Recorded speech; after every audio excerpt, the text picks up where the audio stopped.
Hello, bonjour tout le monde, j'espère que vous allez bien. On se retrouve pour le podcast numéro 4. Cette fois-ci, c'est un peu différent car j'entre en conversation avec la petite puce. Je vous laisse suivre notre échange. Coucou ma chérie, ça va? Oui. D'accord. Donc comme je t'ai expliqué, tu n'as rien d'autre à faire à part écouter maman et répondre à ses questions. Tu m'écoutes, tu réponds à mes questions et c'est tout, ok? D'accord. D'accord. Alors déjà, est-ce que tu es toujours d'accord pour échanger avec moi? Parce que tu peux toujours changer d'avis si tu te sens pas à l'aise. Bien sûr. T'es sûr? Oui. Ok, bon, très bien. On y va alors. Alors du coup, déjà, je te remercie. Du coup, j'avais une petite question pour toi.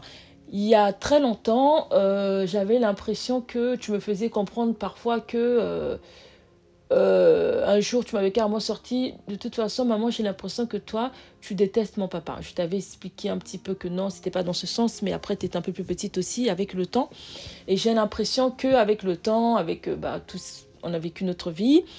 Et du coup, l'autre jour, tu m'as sorti un autre discours aussi, qui du coup m'a fait comprendre que c'était plus du tout ça. Et puis avec le temps, je vois que finalement, cette histoire a un peu changé dans ta tête. Et donc, j'aimerais revenir un peu sur ça et voir pourquoi à l'époque tu pensais ça et pourquoi tu as changé un peu d'avis. Et déjà, pour toi, qu'est-ce qu'est le mot détester? Alors pour moi, le mot détester, c'est vraiment quand tu n'aimes vraiment pas quelqu'un, vraiment très très fort, tu n'aimes vraiment pas quelqu'un. D'accord. C'est très fort donc comme mot Oui. quand même. Ok. Donc, est-ce que tu décrirais le mot détester? Est-ce qu'il y a la colère, la haine? Est-ce qu'il y a un peu d'amour? Oui, il y a la haine, la colère. Il y a l'amour ou pas? Oui, il y a l'amour brisé d'abord. L'amour Des fois, brisé, oui, c'est des fort fois. ça. Ok. Donc pour toi, c'est-à-dire que, qu'est-ce que tu entends par l'amour brisé? L'amour brisé, c'est que quand avant tu aimais très fort et Oui. qu'après il s'est passé quelque chose Mhm. et du coup ça s'est brisé. D'accord, ouais, super, ok, je comprends. C'est bien. D'accord, donc est-ce que pour toi, tu penses que, je vais rebondir sur ça pour voir un petit peu ton ressenti aujourd'hui, est-ce que lorsque tu donnes cette définition de l'amour brisé, qui est le mot détesté, par rapport à ton papa, à toi, aujourd'hui, toi, est-ce que tu penses que tu as ce mot-là envers ton papa? Par rapport à ce qui se passe, ce que tu vis, ou non, t'es pas à ce stade-là? Je suis pas trop à ce stade-là, non. D'accord. Donc t'es pas au mot détesté alors? Non. Ok. Ok, super. On va s'arrêter là par rapport à toi. Le reste, ça te regarde. Merci déjà beaucoup de répondre. Et là, on va revenir à moi. C'était de base le sujet. Donc, du coup, par rapport à moi, avant, comme je te disais, t'avais un peu cette impression-là. Mais qu'est-ce qui a fait que ça a changé? C'est quoi le discours que tu as par rapport à cette impression-là? Est-ce que ça a évolué? J'ai un peu remarqué que en fait c'était pas vraiment ce que je pensais. Et pourquoi? Parce que quand tu parlais de mon père, tu disais aussi les qualités qu'il avait avant et aussi les défauts. Et ça, c'est ce que j'ai aimé, donc c'est ce que j'ai changé. D'accord. D'accord, donc du coup, tu disais que parce que souvent j'évoque les qualités de ton papa. Et qu'est-ce qui a fait que tu as aussi changé d'avis? Quelles sont d'autres choses que j'ai pu faire qui t'ont interpellé à changer un petit peu ce que tu pensais? Tu m'as convaincue parce que avec tes yeux, Ah oui? toi, Mes yeux, t'as vu quoi dans mes yeux? Vraiment, t'étais honnête. Oh. Ça voulait dire, je peux pas croire ma maman quand même. Oui, mais pourquoi avant alors t'avais ce doute-là? Parce qu'en fait, à chaque fois tu disais non mais ton père, il était égoïste, tout ça. Ouais, d'accord, et quoi d'autre?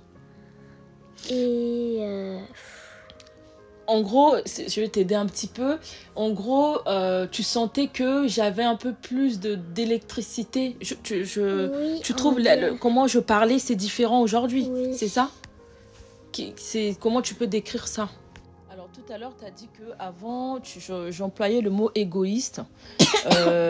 Est-ce que dire que quelqu'un est égoïste, c'est forcément détester quelqu'un? Pas vraiment. C'est pour lui montrer son défaut qu'il a eu quand il y a eu des choses, les ouais. choses. Oui, c'est ça. C'est que je vais revenir sur ça, mais c'est vrai que ça montre aussi que les mots pour vous, souvent, ça ressort fort. En fait, le mot égoïste, c'est pas forcément la définition de détester, c'est que je pointais du doigt ce mot-là, c'était vraiment sur le comportement. Tu vois, sur certains comportements qui peuvent... c'est vraiment le comportement que moi, je juge lorsque je parle et que la chose se passe. Du coup, je parle du comportement comme je t'ai toujours appris. C'est le comportement de la personne qui ne va pas, mais c'est pas la personne forcément. D'accord? Donc voilà, du coup, c'est vrai qu'après, à l'époque aussi, tu n'avais pas beaucoup de ressources. Aujourd'hui, tu apprends beaucoup de mots. Donc avec le recul aussi, tu arrives à mieux faire les liens avec comment...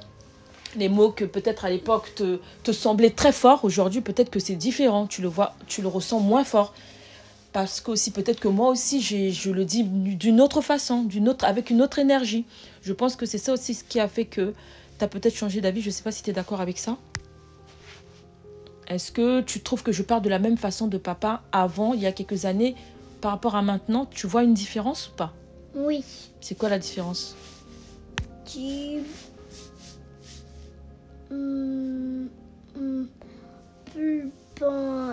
Plus on avance, oui, plus tu as moins de haine. Mais j'ai pas du tout de haine. Au début, c'est vrai que c'est compliqué parce que au début j'aimais ton papa, c'est normal avec le temps. Il y a des choses que je comprenais pas. J'étais aussi jeune maman et j'ai grandi, j'ai travaillé sur moi, j'ai appris parce que je voulais aussi travailler sur moi pour t'accompagner. Donc, en fait, c'est vrai que je parlais peut-être avec un peu plus d'énervement et d'électricité. Tout de suite, c'est vrai que tu sens que la personne est énervée quand elle parle d'une certaine personne par rapport à ce que fait la personne. Mais aujourd'hui, même si ça reste la même personne, comme j'ai grandi, j'ai beaucoup travaillé sur moi, je parle avec beaucoup plus de bienveillance et de douceur. C'est ça. Et du coup, est-ce que ça te fait plaisir de voir que du coup... ça se passe comme ça, tu as plus ce ressenti là. Moi, ça me fait plaisir que tu ressentes plus ça parce que c'était pas du tout le cas, comme j'ai pris mon temps de t'expliquer à chaque fois.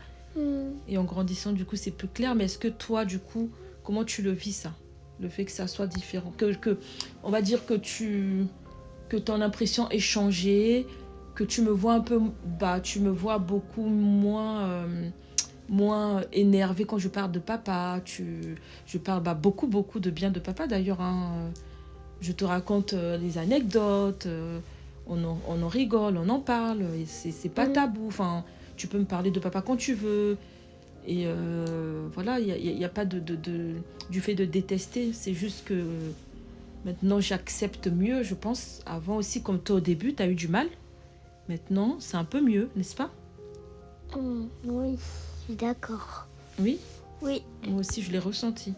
Donc, du coup, qu'est-ce que tu ressens par rapport à moi, alors? Le fait que tu aies eu cette impression-là, que maintenant, tu ne penses plus ce que tu pensais. Ça Mon te fait émotion? plaisir? Oui, ça me fait plaisir. Pourquoi? Parce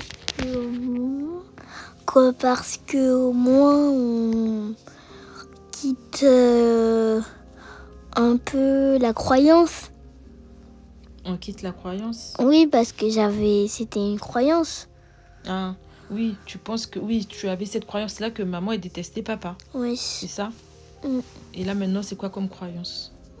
Que maman ne déteste pas papa, mais l'aime